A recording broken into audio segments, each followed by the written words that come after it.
So I've been sick for like the past couple of days, like literally 2 days, and I just haven't been feeling well. And I missed yesterday, and I was gonna make a video saying, yeah, it's 2 weeks. I'm super excited, but it's still less than 2 weeks. So now I'm even more excited. I'm here. I'm feeling better, and I just want to talk about this. It's really, really close. The excitement level is out of the world right now. Like people are so happy about this game right now that it's actually insane. It's one of the most anticipated games ever, and it's one of the best-selling games ever right now on multiple sites and even on GameStop, and it's big. This is a really crazy thing, and I think that this is going to be one of the best superhero games ever. I think this is going to be one of the best games ever, at least for the PlayStation 4 generation. What have we got for the PlayStation 4 generation? I mean, we got like Uncharted 4, which is a good one. I wouldn't really count Last of Us, even though the remaster is beautiful and it's so good on the PlayStation 4. But, out of the PlayStation 4 lineup, there's only like a handful of games that you would consider like the best out of the generation. And I think that this is going to be one of them. Out of all of them in the generation of PlayStation 4, Spider-Man PS4 is probably going to be one of those generation-defining games that, completely revolutionize the PlayStation 4 and make it a staple of history for gaming. In my opinion, at least that's what I think is going to be happening for this game. And I know that a lot of people don't agree. A lot of people are incredibly negative about this game for like no reason, saying that it's going to be as bad as TASM 2, which is ridiculous, by the way. People are saying that this is going to be like the worst game ever. I mean, there's just people hating on this game for no reason when they should be really excited for it, when they should be hyped about it. And it's really annoying sometimes when you just have to hear that all the time, or it's just constant negativity around this community, no matter what. But I think when the game comes out, when the game officially releases and people finally get their hands on it at home and they're gonna play it for like hours on end, I think people are gonna start to shut up. I think people are gonna play this game and be like, "Damn, I was wrong. Damn, I should have thought about this before I said anything online." Because honestly, this game, from what we've seen, from what we've heard from multiple people, from GameStop, from Game Informer, from IGN, from Insomniac themselves, and yeah, they might be biased, but damn, they have so much passion. They have so much passion and care for this character that if this game was bad, I'm sure they wouldn't be reacting and being as happy as they are now. They wouldn't be celebrating and being joyful about this game.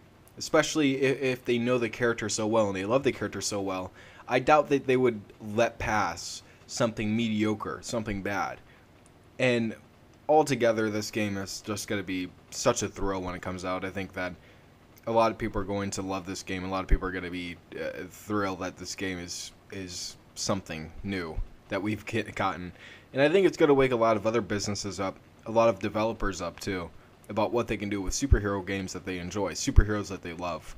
And overall, I think that there's going to be like a plethora of these types of quality games for, of course, the next few years. And like I expect like a whole bunch of Marvel and DC games to be releasing year in and year out around like 2021. I would expect that.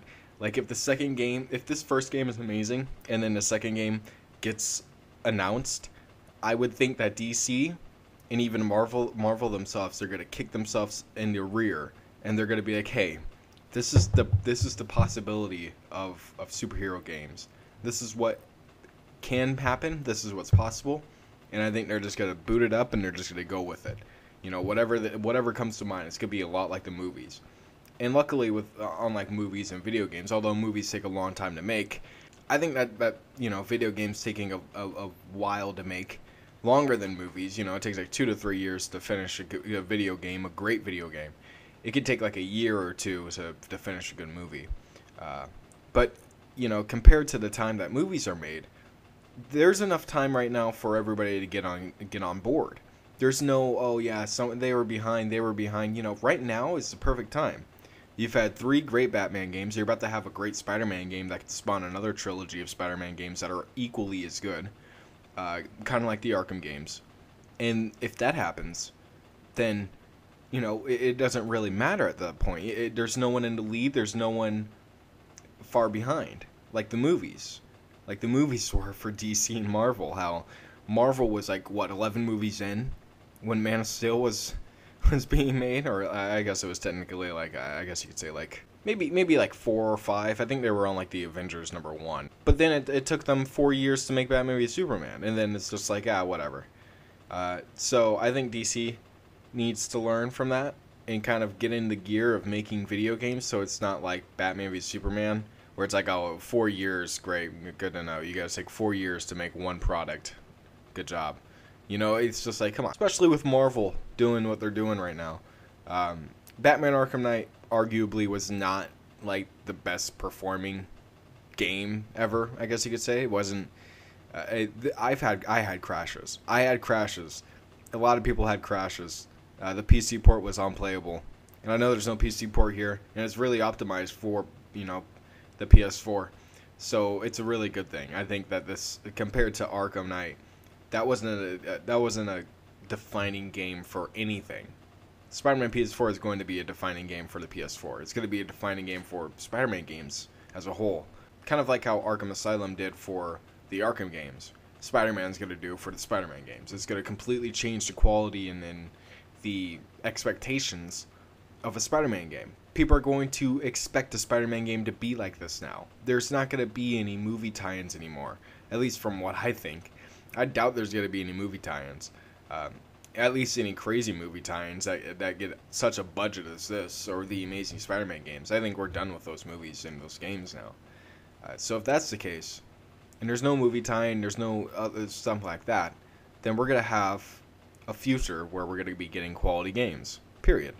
And especially if all the superhero games are going to be, I guess you could say, compared to the Arkham games, and not only the Arkham games, but not these games, there's no way that you can go down from here unless you actually attempt to continue to go down from here. So from the future to now, from now to the future, I think there's going to be a huge change in video games, and I think that Spider-Man PS4 is going to be doing that. So that's it. That's all I had to say. We're 2 weeks. We're actually 13 days away from Spider-Man PS4. This is going to be the most hype 2 weeks for the next few days, and I think we're all going to be hyped when it comes out.